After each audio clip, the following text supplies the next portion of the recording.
Untuk mendukung tutorial komputer, kalian bisa mengklik subscribe. Halo, selamat datang di tutorial komputer.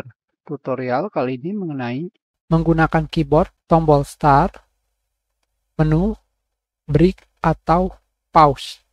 Hanya saja di sini tombol Windows dan juga menu tidak memiliki lambang, hanya ditandai sebagai kunci sistem karena kedua tombol ini berhubungan dengan OS kalian.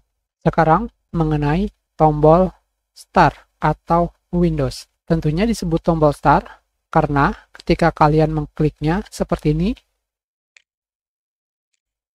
maka Start menu akan muncul. Tentunya dengan tombol ini kalian bisa membuka langsung Start menu lebih cepat daripada menggunakan mouse. Dengan tombol Windows ini, kalian juga bisa secara cepat membuka Windows Explorer dengan menekan tombol Windows plus E seperti ini.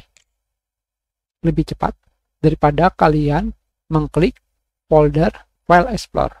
Dengan tombol Windows ini kalian juga bisa menyelaraskan Windows atau aplikasi ke sisi layar secara vertikal jika menggunakan tombol Windows plus kanan ataupun kiri seperti ini. Dan kalian tinggal memilih aplikasi atau Windows yang ingin kalian samakan posisinya seperti ini. Tombol Windows ini harus kalian ketahui kegunaannya karena dapat mempersingkat dalam menggunakan perintah pada OS Windows yang sering kalian gunakan. Dan yang berikutnya adalah tombol menu. Apakah kalian pernah menggunakan tombol menu?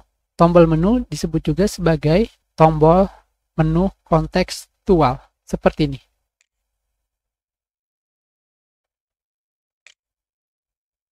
Karena ketika kalian mengkliknya, sama seperti kalian melakukan klik kanan pada mouse. Seperti ini.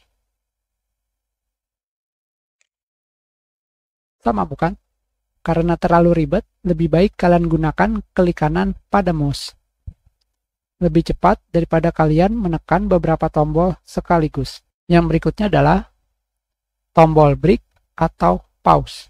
Tombol ini digunakan untuk beristirahat atau berhenti sebentar. Contohnya seperti pada video berikut. Tentunya kalian bisa mencobanya sendiri. Ketika kalian sedang melakukan booting, kalian tekan tombol break atau pause. Jika di laptop, kalian bisa menekan tombol break, maka kalian tidak akan melanjutkan untuk masuk ke Windows. Dengan kata lain, kalian akan tetap berada di menu booting.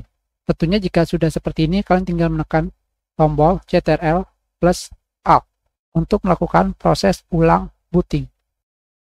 Yang berikutnya adalah pause. Fungsinya sama seperti break, hanya sudah jarang aplikasi yang menggunakannya, tetapi kalian bisa mencobanya ketika bermain game, seperti ini contohnya.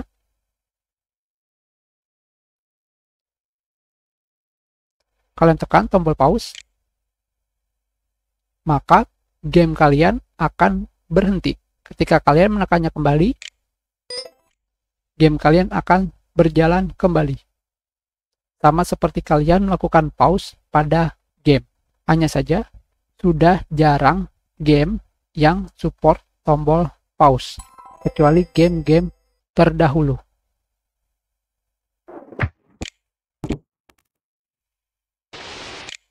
Itulah kegunaan dari tombol Start atau Windows, menu, dan tombol break atau pause. Kita sudahi. Terima kasih.